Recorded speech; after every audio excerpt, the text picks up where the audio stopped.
Timor-Leste has opened its door to new strategic ties with Russia, following high-level talks with the Russian ambassador to Timor-Leste in Dili last week. The discussions centered on potential cooperation programs in defense, energy, and efforts to counter international crimes. The talks come as Russia's war in Ukraine raises war. Russia's non-resident ambassador Sergei Tolchanov met with Timor-Leste's President Joseph Ramos-Horta on his first day in Dili on Monday.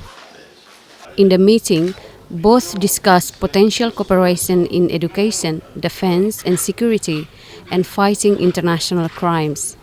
We also discuss each topics of bilateral cooperation in the field of education, in the field of countering international crimes, military cooperations.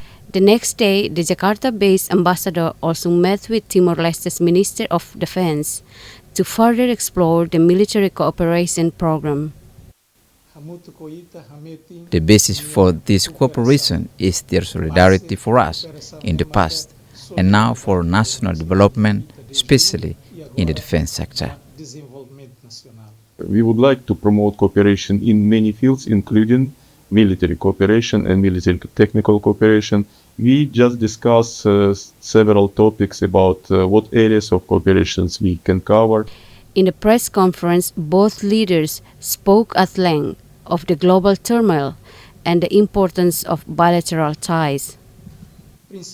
What we can share, we share with them and vice versa. The same values and principles like international law, human rights, all principles that value sovereignty of other countries, small or big.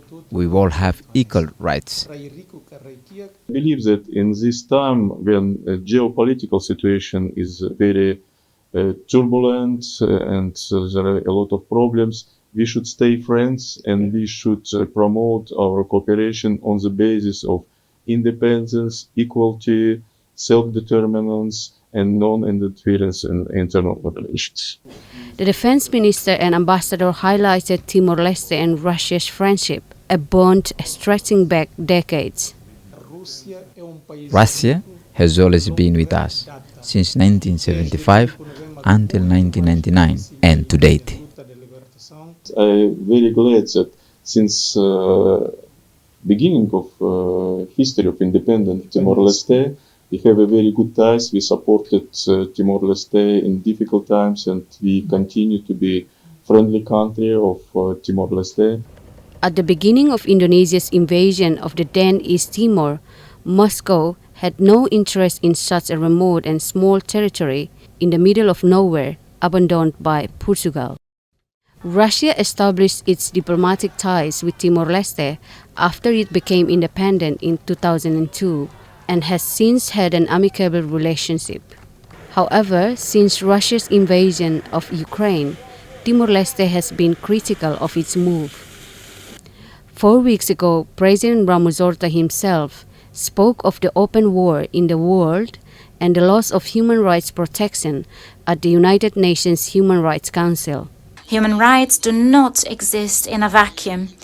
In an international context marked by geopolitical rivalries and the temptation of the rich and powerful to impose their will on the most vulnerable, the very foundation of human rights codification is eroded. The ambassador also met the petroleum minister to discuss energy investment potential. The discussion also touched on the potential for engagement with Russian companies and institutions, including in exploration, development, and technical cooperation, as well as the broader role of international partnerships in supporting Timor-Leste's energy sector development. The talks on the oil and gas investment come as the war is hit with a spike in fuel prices amid war in the Middle East. Timor-Leste has been pushing for locally produced oil and gas for years, following its long protracted battle with Australia over its oil-rich waters that was settled in 2018.